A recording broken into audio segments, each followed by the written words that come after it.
c'est une fête et ça lie les gens, ça rapproche tout le monde.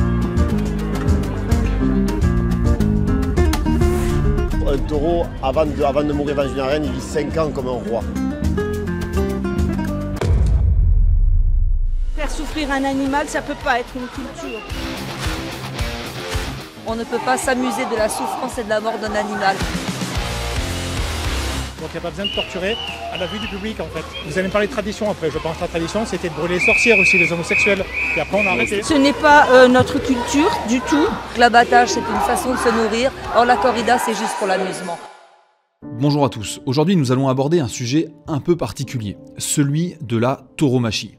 Pas seulement pour le spectacle qu'est la corrida, mais pour tout l'écosystème qui en découle. Dans une société déracinée, où est suspect un peuple qui s'attache à une tradition et s'y cramponne, la corrida mérite de disparaître. Forcément, dans un monde où la mort est occultée, où la mort de 2 millions d'animaux d'élevage par jour est cachée dans des abattoirs, une mise à mort est devenue insupportable. La défense du bien-être animal s'est accompagnée avec l'influence mondiale d'auteurs comme Peter Singer d'une traduction politique du sentiment animaliste. Les propositions de loi visant à interdire la corrida ou son accès pour les mineurs se sont fait nombreuses ces dernières années. Presque chaque année depuis 2013, une proposition de loi tente de se hisser à l'ordre du jour de l'Assemblée nationale. Mais dans cette législature 2022, l'Assemblée nationale n'a jamais été aussi anti-corrida. Elle a vu en juin 2022 l'entrée à l'Assemblée d'un nouveau député, Aymeric Caron, ancien chroniqueur rugueux de France 2 et militant antispéciste. Et selon Aymeric Caron, ses collègues députés qui ne voteront pas l'abolition de la corrida se déshonoreront. Oui, l'abolition. Le champ lexical n'est pas choisi au hasard. Le combat contre la corrida doit se placer au même rang que l'abolition de la traite ou de la peine de mort. Le combat d'Aymeric Caron n'est pas seulement animaliste, et il n'est plus dans ce registre. Sa doctrine, c'est l'antispécisme. L'antispécisme veut en finir avec l'exploitation d'une espèce par une autre, et en l'occurrence, de l'homme sur l'animal. Sa proposition de loi est signée par ses collègues de la NUPES. Et plusieurs députés Renaissance pourraient se joindre au vote, ce qui sème le trouble dans le bloc macroniste. Éric Dupond-Moretti, par exemple, est un défenseur de la corrida. Et le ministre de l'Agriculture, Marc Fesneau, s'est dit opposé à l'interdiction de la corrida. Pourtant, elle l'est déjà. Enfin presque. La corrida est en effet interdite en France, mais l'article 521-1 du Code pénal, qui condamne les sévices graves et les actes de cruauté envers un animal domestique ou apprivoisé ou tenu en captivité, connaît des exceptions. Ces exceptions, on les retrouve à l'alinéa 7. Elles concernent les combats de coqs et les courses de taureaux lorsqu'une tradition locale ininterrompue peut être invoquée. Ce qui confine en réalité la corrida aux villes et aux territoires taurins du sud de la France. Le but de cette proposition de loi Caron est de supprimer cette exception régionale. Au-delà des polémiques autour de la souffrance animale, nous allons tenter de comprendre ce qui fait vivre ce peuple autour du taureau, pourquoi il s'accroche à cette pratique et comment se défendent-ils face à cette potentielle interdiction. Autour de la corrida vit un peuple, une économie et même une écologie. Cette écologie s'inscrit dans une géographie. En France, c'est celle du sud-ouest. On retrouve cette culture tout le long des régions frontalières avec l'Espagne, pays créateur de la corrida. En France, c'est à Bayonne que l'impératrice Eugénie fait organiser pour la première fois une corrida en 1853. Depuis le Moyen-Âge, dans les Landes et en Provence, on retrouve des courses de taureaux populaires inscrites dans la culture locale. C'est à cette époque que des lâchers de taureaux se répandent un peu partout en France. La corrida, sous sa forme codifiée et actuelle, va pouvoir s'intégrer aux cultures taurines existantes. Mais non sans mal. Les courses de taureaux et la corrida sont très mal vues par les édiles locales et parisiennes qui la voient d'un mauvais œil, pour leur violence et les sévices infligés aux bêtes. Les notables la rejetteront, ainsi que l'église qui l'excommunie en 1567 au même titre que le duel. L'église lèvera plus tard cette excommunication, mais continuera à la condamner. Pour la découvrir, cette corrida, nous nous rendons à Béziers lors de ses férias du 15 août 2022. La feria, c'est la grande fête du taureau. Et si elle attire bien au-delà des aficionados, elle a toujours tourné autour de la tauromachie. Cette année, Béziers va accueillir entre 700 et 800 000 personnes. Pendant 5 jours de fête et de rendez-vous taurins, corrida, récortés, courses camarguaises ou taureaux-piscine, les avenues de Béziers seront noires de monde pour ces jours de feria qui sont un défi pour le maire de la ville, Robert Ménard, qui ne cache d'ailleurs pas son inquiétude pour l'avenir de la corrida. On peut craindre, que ce soit les dernières fois que vous assistiez à des corridas. C'est quand même dingue. Attendez, moi je ne suis pas un type à rééduquer. J'en ai marre d'un pays, d'une France du Nord qui voudrait m'expliquer au nom d'une espèce de morale à 4 balles qu'il va falloir aimer ça ou pas aimer ça. Alors non, on ne va pas se laisser faire, je vous garantis. Non. les droits de l'animal. Je suis pour, mais un animal, il faut lui donner des droits en fonction de sa nature, en fonction de son âme. Le taureau de combat, comme vous avez pu le constater, n'est pas forcé à combattre. La pulsion naturelle, génétique, amène le taureau à combattre. Ils se battent entre eux dans les champs. Lorsque le picador le provoque, il charge le picador. Lorsque le torero lui fait 80 passes, il se laisse enrouler au cours du corps du torero. Ça veut dire que le respect de l'animal, c'est le respect de l'âme animale. Et tous les animaux ne sont pas les mêmes. Le toutou, le chaton, c'est pas pareil qu'un taureau. Je respecte les chatons, je les aime, j'en ai. Je respecte les toutous, je les aime, j'en ai. Et je respecte le taureau, même si mon respect va à lui offrir une mort, mais je le répète, après la vie, il y a la mort. La feria de Béziers nous emmène d'abord à une tienta, une corrida miniature, où les écoles taurines s'exhibent. Fièrement, des mômes de 14, 15, 16 ans vont affronter des vachettes. On reproduit l'arène en miniature, avec les corrals, là où les vachettes attendent, les tribunes, le sable, le bourladero, au cœur même de l'arène, derrière lequel le torero peut se protéger. Le capoté, ce manteau de couleur rose. Bonjour, je m'appelle Esteban Navarro, j'ai 15 ans et je suis à l'école taurine depuis que j'ai 11 ans. Alors oui, je veux en faire mon métier, car depuis que je suis tout petit, mon grand-père m'emmène aux arènes et ça m'a toujours passionné, tout le côté artistique, toute la passion et toute l'ambiance qu'il y a dans une arène. Si c'est interdit, ça m'enlève ma passion, ça va me gâcher une partie de ma vie puisque pour moi ça prend beaucoup de mon temps, je m'entraîne assez souvent et je veux en faire mon métier donc ça me gâche mon avenir. À quoi sert la tienta ? La tienta est une épreuve de sélection des jeunes taureaux et des vachettes qui serviront à la reproduction. Elle se fait sans vrai pic et n'est pas létale, mais particulièrement sportive. Il s'agit plus généralement de femelles, car un taureau n'est jamais tauré avant une corrida, sauf s'il est destiné à la reproduction. La tienta peut être très populaire, car ici tout le monde peut y assister. Devant une tribune de passionnés, de badauds ou de simples curieux, le président de l'école taurine de Béziers fait découvrir le déroulement et les étapes d'une corrida. L'épreuve de la tienta est cruciale pour les apprentis toreros. Ils peuvent se montrer enfin et vivre devant leur public leur combat. Non létal, mais pas sans risque pour l'apprenti, qui se retrouve bien souvent retourné ou même encorné. On imagine alors devant la force d'une vachette toute la puissance et la violence d'un taureau de combat adulte. Malgré qu'il soit plus petit qu'un vrai taureau, ça reste un animal grand pour nous, en tout cas pour moi. Et c'est assez impressionnant car il a le même regard qu'un taureau, un regard très agressif. Et on arrive après, dès qu'on fait nos passes, à le maîtriser et ça donne une sensation incroyable. Faut pas mentir, hein, les vaches elles sont dès le début, on peut le voir dès qu'elles sortent dans une arène, on leur a rien fait, de suite elles ont un territoire et elles le défendent, on a beau mettre un pied dans l'arène que c'est leur territoire et elles vont vouloir nous attaquer. Non, oui peut-être, ah oui. Après je me suis surtout régalé, c'est pour ça que je suis fatigué, j'ai tout donné aujourd'hui pour Béziers parce que ça m'a fait rien à ma ville. Et je me suis vraiment régalé avec la vache. Ça a été très bien. Et là, vous êtes plus fatigué psychologiquement que physiquement, parce qu'on voit, vous êtes en eau, mais... ouais, parce que j'ai beaucoup usé la tête. J'ai beaucoup usé la tête pour penser comment elle pourrait passer, les qualités et les défauts qu'elle a eu la vache. Et surtout les terrains à analyser rapidement, il faut que ça aille vite dans la tête. Donc, comment vous faites pour savoir de quel côté elle va aller? Parce que parfois, est-ce que vous la passez un peu derrière vous aussi ça, on le voit un petit peu au capote, comment elle réagit, comment elle va au cheval. Quand on l'a fait passer, on teste les pitons et son caractère, sa nature. Et la vache, j'ai vu qu'elle passait bien des deux côtés, du coup c'est pour ça que je suis régalé. Cette corrida d'entraînement permet à l'éleveur, El Ganadero, d'observer la vachette. Est-elle assez agressive et combative? Sera-t-elle sélectionnée pour se reproduire avec les meilleurs taureaux?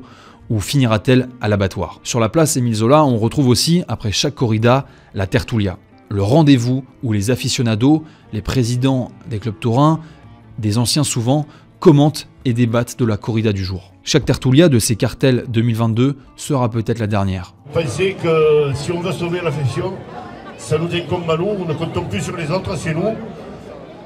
Après il y a les députés, mais ça c'est notre histoire. Mais enfin nous, soyons unis. C'est le slogan, soyons unis. Et vive l'affection, vive les taureaux, vive la feria et vive... La tertulia, c'est l'analyse de la corrida du jour, où on reprend tous les éléments de ce qui a été vu, expliquer pourquoi, les raisons. Il y a le président de la corrida qui est là, et donc c'est lui le juge qui donne les attributs, qui donne, c'est disons le chef d'orchestre de la corrida, déjà en prenant à la base les éleveurs de taureaux, qui disparaîtraient, puisque bon, il n'y aurait plus la peine d'avoir des taureaux. Et les races de taureaux, parce que ces races-là sont élevées que pour la corrida. Si la corrida disparaît, les élevages disparaissent. Ça, c'est le premier point. Puis tout ce que ça génère autour, il y a quand même les taureaux, les toreros aussi, qui vivent de là, les toreros. Et quand je dis toreros, il y a les quadrilles, ça fait beaucoup de monde. Hein. Il y a les impresas, ensuite il y a le cas des ferias. S'il n'y a plus de taureaux, est-ce qu'il y aura des ferias? Une feria, il faut savoir l'impact économique d'une feria, comme un Béziers, c'est énorme. Donc c'est le raisonnement que je comprends de la part des antitorés. Moi, je ne vais pas apporter de jugement sur leur point de vue. Je veux bien évoluer, mais je veux que de la discussion, il sorte un consensus et pas une obligation. Et ensuite, donc, je veux qu'on prenne en compte aussi mes desiderata. Parce que moi, je vais souffrir si je ne vais plus au corrida. Parce que j'aurai plus un des spectacles que j'aime voir, dans lequel je trouve de la symbolique qui est différente de celle juste du combat d'un homme et d'un taureau. Et il y a plein de choses à voir. Il ne faut pas s'arrêter juste à on pique le taureau. Un bon piquage, c'est un piquage fait dans les règles, que la pique soit posée au bon endroit. Il faut que le taureau pousse au cheval et c'est fait pour lui faire perdre un peu de force. Un taureau, il fait 500 kg et sur sa tête, il soulève un cheval carapassonné de 650 kg. Donc un matador qui fait au mieux 75 kg, il ne le sent même pas quand il le soulève. Même s'il a pris 3 piques, 4 paires de banderilles et que c'est le plus mauvais taureau de la terre. Il ne va pas le sentir. Ça aussi, c'est une des incompréhensions qu'ont les néophytes quand ils vont voir « Ah, le taureau souffre, il s'est triché, on leur a mis un sac sur la tête. » On ne met jamais un sac sur la tête à un taureau. C'est une hérésie, une imbécilité. Ah, on lui a scié les cornes, mais ça se voit quand on scie les cornes. En plus, il y a des vétérinaires qui prélèvent les cornes pour vérifier justement qu'elles n'aient pas été touchées. Pourquoi ils veulent combattre la corrida et on ne les entend jamais parler contre l'abattage sans étourdissement, sans notion religieuse. Hein. Mais bon, voilà, on abat des animaux en France aujourd'hui sans étourdissement. Passé 1h du matin, alors que les flamencos et les guitares gitanes s'enflamment et que la feria bat son plein, le jeune torero ne quitte pas ses rêves. Le jeune Esteban vit la corrida. Ce n'est pas seulement un sport dans lequel il rêve de percer. Il veut devenir quelqu'un. Et ce quelqu'un, c'est le matador. C'est 2 heures à l'école taurine, donc dans les arènes. Après, il y a des entraînements. Plus on évolue, plus il y a d'entraînements. Et après, chez moi, je m'entraîne environ tous les soirs 1 heure. Et après, en rentrant de la corrida, de mon entraînement, j'essaye de m'entraîner 1 heure de plus. La tienta est une étape de la sélection des taureaux, mais elle s'effectue surtout au campo, où on retrouve les manades, qui sont les troupeaux de taureaux élevés quasi en liberté par des gardiens. Alors, un campo, c'est en France, en français, c'est au champ dans les terres. Donc, on a pris ce terme-là un peu, nous, à l'espagnol, mais quand on dit on va au campo, c'est-à-dire qu'on va dans les champs, en fait, on va dans les terres. Et c'est là où toute notre famille est élevée, c'est là où on travaille, c'est là où on rêve aussi, parce qu'on voit nos taureaux qui ont grandi chez nous, qu'on va les mettre dans les arènes. Avec, vous allez voir cet après-midi, entre 5 et 6 000 personnes qui vont être contents de nos taureaux ou pas. Et pour nous, voilà, c'est une fierté d'aller au camp pour chercher nos taureaux, les embarquer et les amener aux arènes. Ouais. Alors nous, en fait, c'est très simple. D'ailleurs, dans ces petites arènes-là qui sont chez nous à la propriété, c'est notre laboratoire. En fait, on teste les vaches de 2 ans en simulacre de corrida. Donc il n'y a pas de manderie, il n'y a pas de mise à mort. On regarde juste le comportement de la bête. C'est-à-dire si elle galope, si elle veut tout donner, ou si c'est une bête qui se retient un peu et qui attaque pas super bien le torero. Donc si vous voulez, nous on juge à la fin de cet examen pour la vache qui est très important pour elle, puisqu'on joue avec une vie ou pas d'une vache. Donc si cette vache est très bonne, qu'elle a tout donné, elle va partir à la reproduction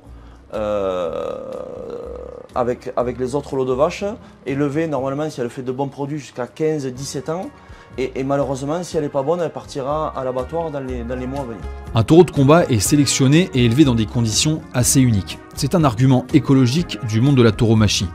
Le taureau bravo bénéficie d'un cadre naturel bien meilleurs que tous ses congénères bovins élevés pour leur viande ou leur lait. Alors en gros ici on est sur un élevage qui se pratique totalement en plein air, hormis vous voyez les corrals là c'est pour vraiment manipuler les animaux ou les vacciner, soigner s'il y a un souci, mais ils sont jamais enfermés.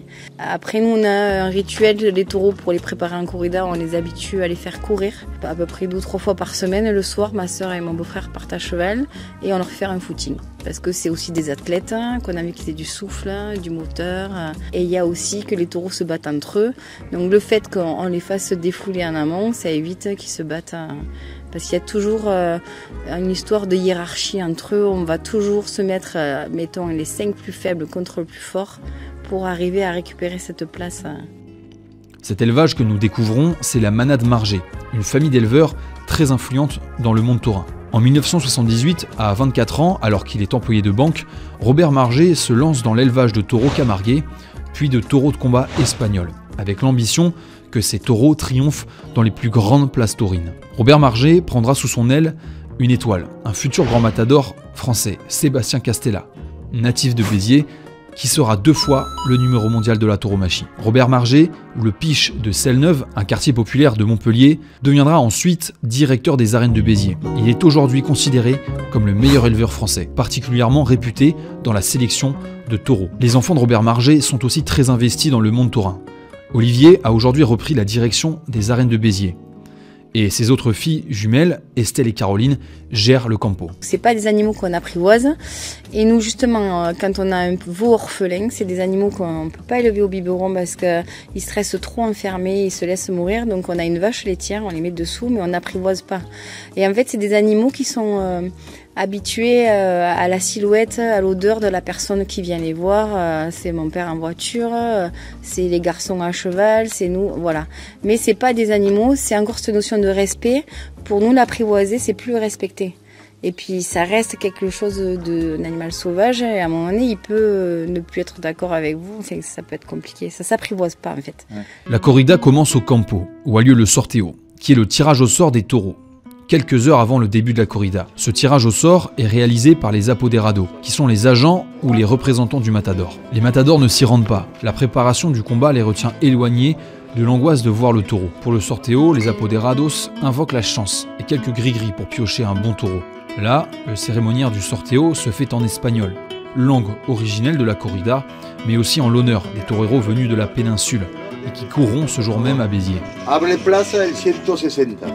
En segundo lugar, 154. En tercer lugar, 150.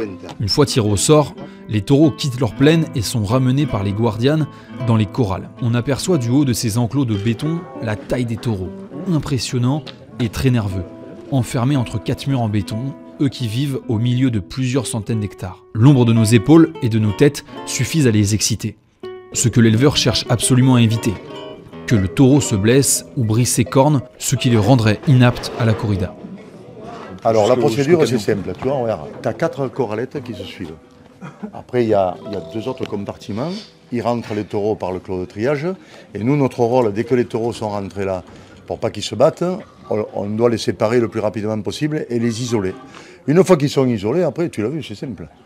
Il faut fermer les portes derrière sans trop de vitesse, mais sans trop de mollesse non plus.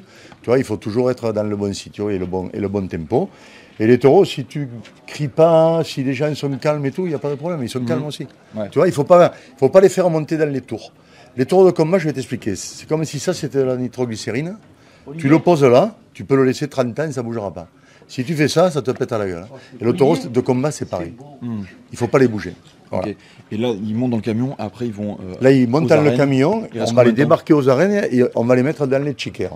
Okay. Voilà, qui sont à l'ombre, ils sont assez hauts, ils sont arrosés dès le matin pour que les taureaux arrivent dans un confort optimal et voilà. Okay. Voilà. On le voit, nous, dans le comportement, quand on va au camp, c'est-à-dire quand ils sont au champ, ils peuvent être ensemble. S'il a été en colère parce qu'un de ses congénère l'a embêté, on voit son regard différent et là il faut se lever du milieu parce qu'il va démarrer quoi. Il faut savoir que les veaux qui naissent vous foncent déjà dessus. C'est pas quelque chose que nous on entretient quoi. C'est de la génétique, ils sont faits comme ça, c'est des taureaux de combat et ils ont ça en eux. On déplace souvent le troupeau de vaches. Si on perd un veau, qu'est-ce qu'on fait? On descend le cheval, on l'appelle, il nous fonce dessus, on l'attrape.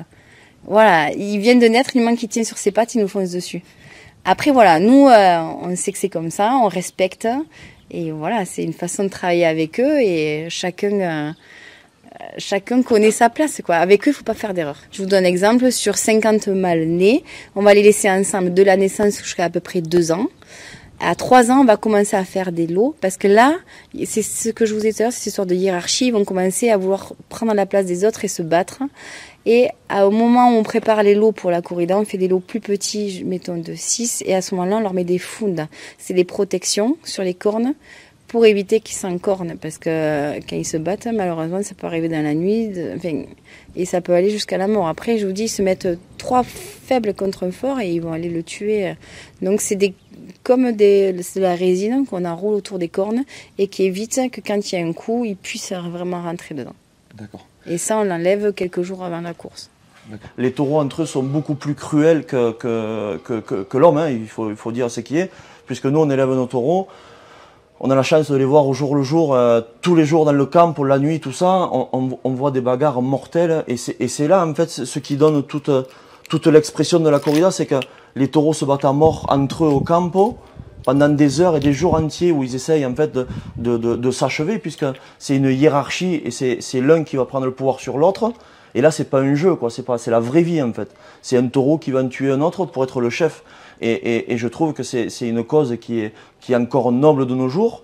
Et en plus, ce qu'il faut savoir, c'est que quand on voit des taureaux avec des pattes cassées qui continuent à se battre, ou des gros coups de corne internes avec des gros coups de corne internes sur les tripes, voilà, on voit des trucs un peu dégueulasses, et tu te rends compte que le taureau continue à se battre.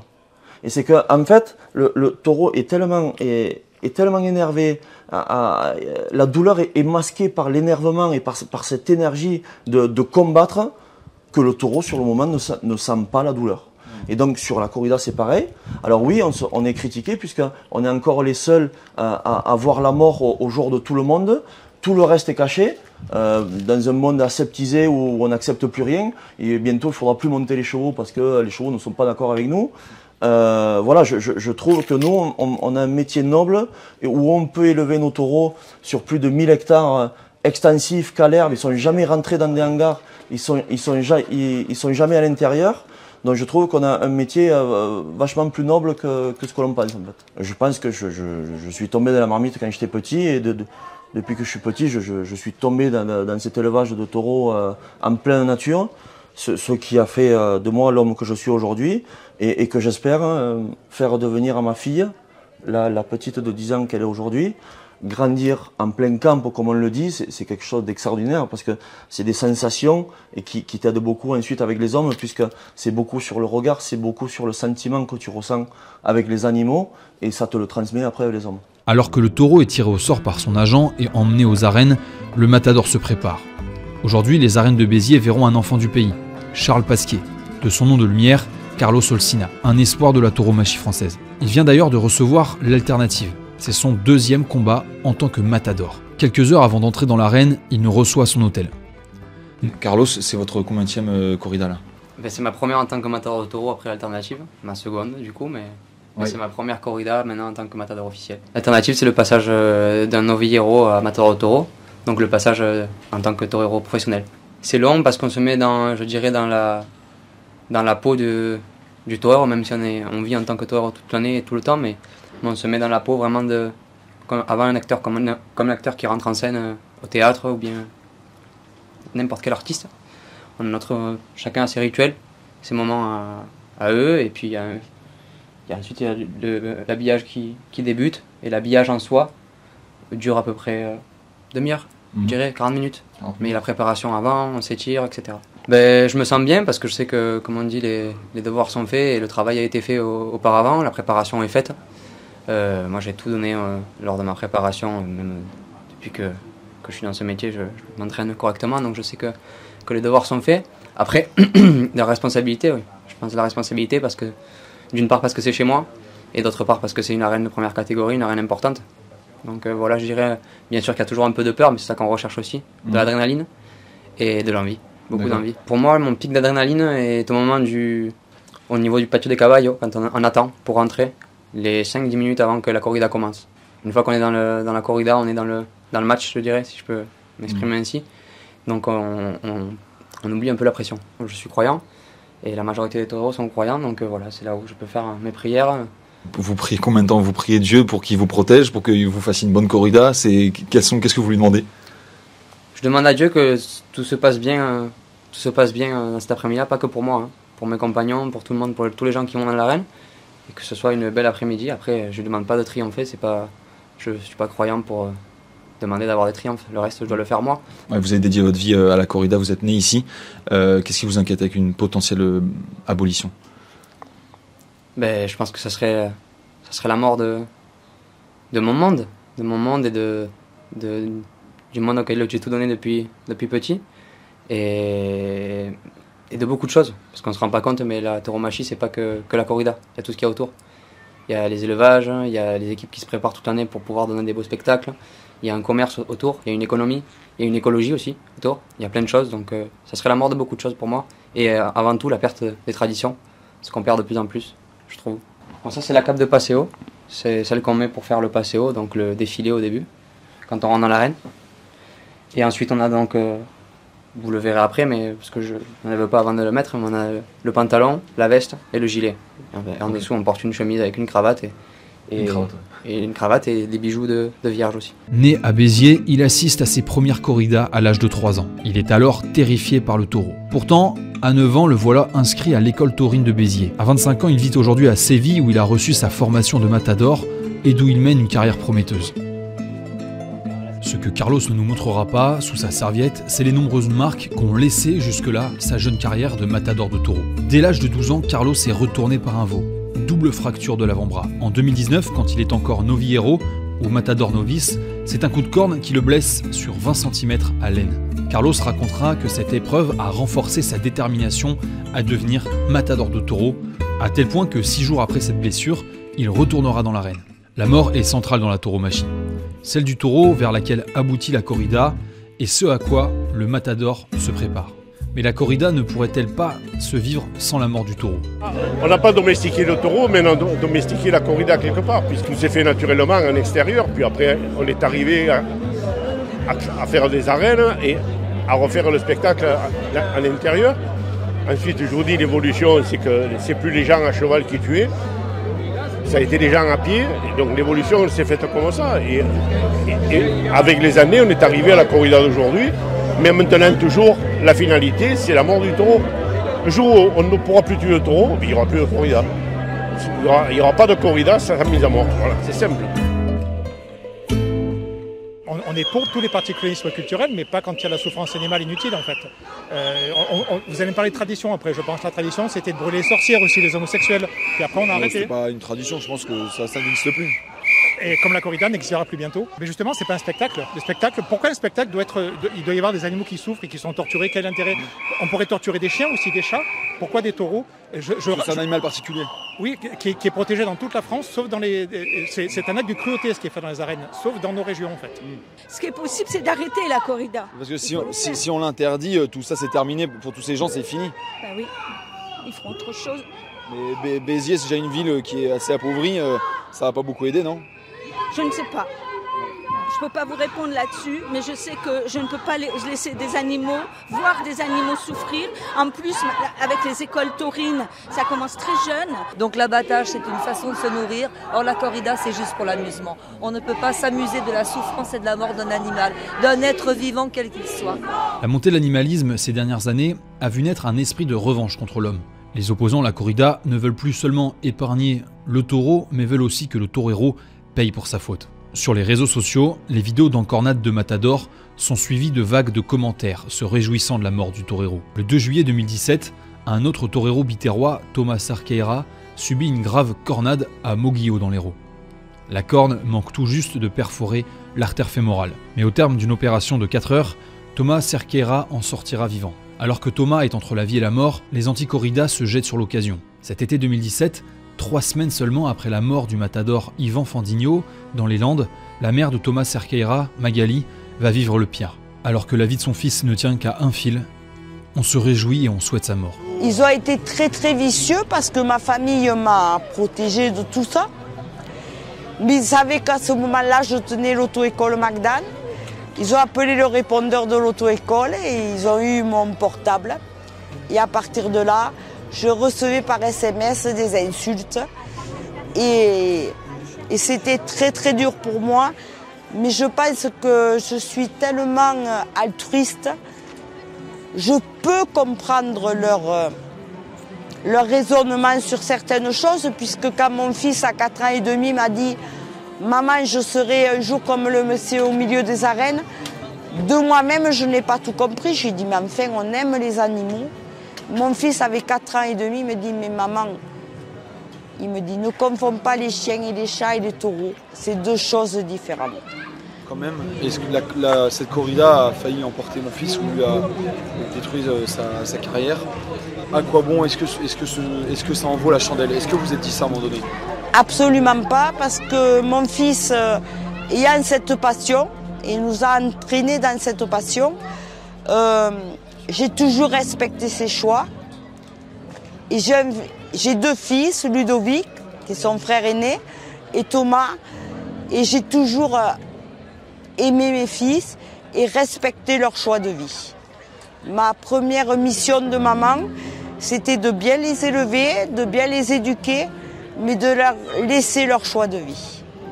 Pour appréhender la corrida, il faut bien comprendre que ce n'est pas juste un spectacle où on vient voir des acteurs jouer leurs pièces, puis disparaître derrière les rideaux.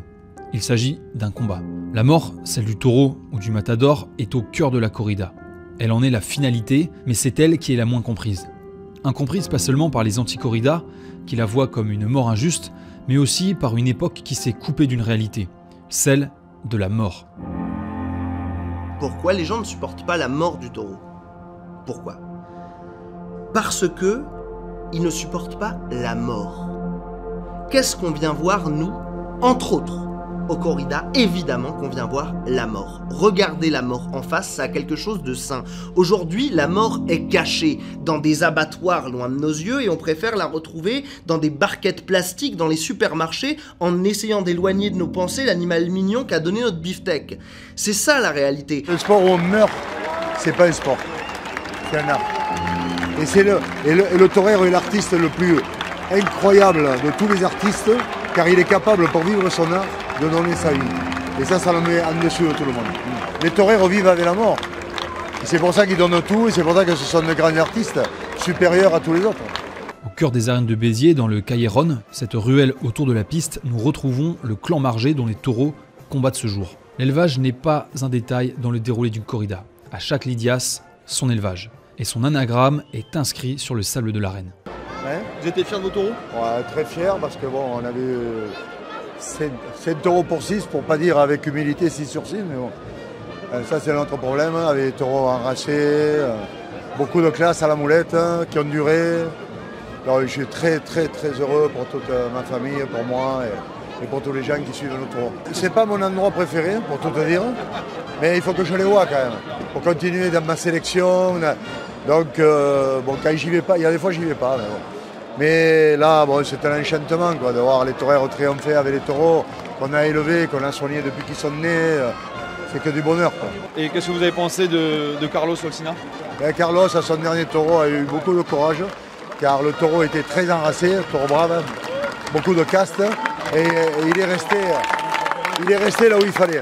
C'est ça qu'il y a de plus beau, c'est du lien social, une feria, une arène, c'est du lien social. Quoi. Vous avez des PDG, vous avez des riches, vous avez des pauvres, vous avez de tout, qui se retrouvent autour de leur même passion, comme au rugby ou comme au foot, hein, on n'a rien inventé. Hein.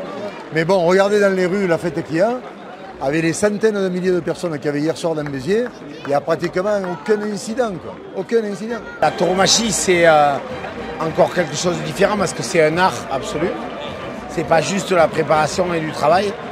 Il y a de la génétique sur les taureaux et il y a cette capacité sur un taureau à se surpasser, non seulement sur un plan du courage et des terrains dans lesquels il peut aller, mais également sur un plan purement artistique, sur ce qu'il doivent construire avec une réflexion de l'instant et être en capacité d'aller encore une fois trouver des choses assez incroyables, ce qu'on a encore vu aujourd'hui. Est-ce que le midi, le sud-ouest pourrait être le sud-ouest sans la corrida? Alors moi je suis né dans cette zone de tradition taurine. Je me battrai jusqu'au bout pour qu'on puisse la préserver et je l'assume pleinement. Ça fait partie de notre culture.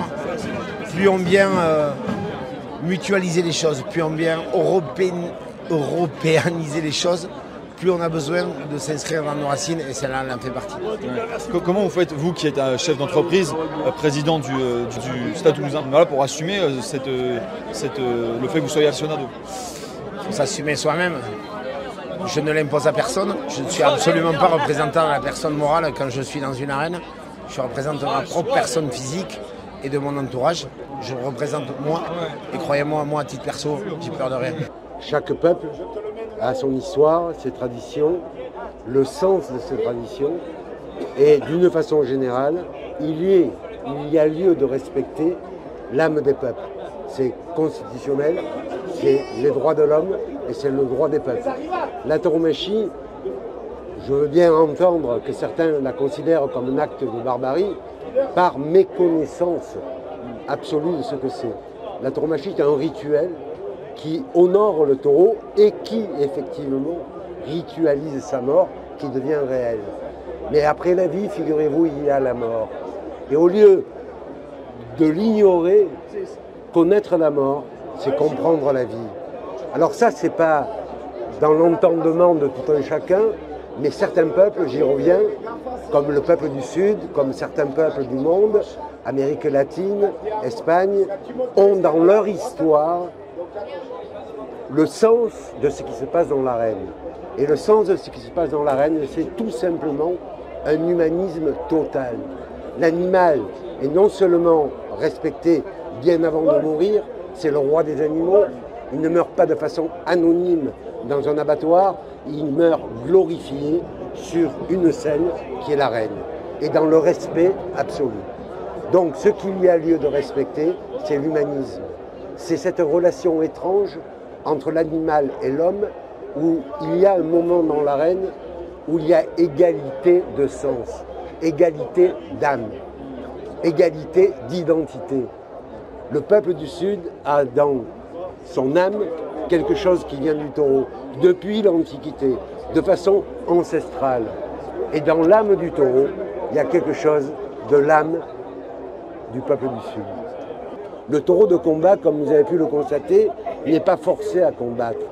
La pulsion naturelle, génétique, amène le taureau à combattre. Ils se battent entre eux dans les champs. Lorsque le picador le provoque, il charge le picador. Lorsque le torero lui fait 80 passes, il se laisse enrouler au cours du corps du torero. Ça veut dire que le respect de l'animal, c'est le respect de l'âme animale. Et tous les animaux ne sont pas les mêmes. Le toutou, le chaton, c'est pas pareil qu'un taureau. Je respecte les chatons, je les aime, j'en ai. Je respecte les toutous, je les aime, j'en ai. Et je respecte le taureau, même si mon respect va à lui offrir une mort. Mais je le répète, après la vie, il y a la mort. Et si je devais être un animal, en toute connaissance de cause, en toute intelligence, par rapport à tous les critères qui font l'existence, je choisirais d'être un taureau. Un taureau, non pas un bovin anonyme qui va mourir sans identité, dans le secret sordide des abattoirs. Je ne voudrais pas être un toutou, je ne voudrais pas être un chaton, je voudrais être un taureau noble, brave, me nourrir justement de la culture des hommes. Et c'est là l'étrangeté de la corrida. Et je comprends que certains ne la comprennent pas. L'étrangeté, le mystère du rituel de la tauromachie, c'est qu'il y a un véritable transfert de l'homme à l'animal et de l'animal à l'homme. Il y a une unité. Et cette unité, c'est le sens de la vie, même s'il y a une mise à mort.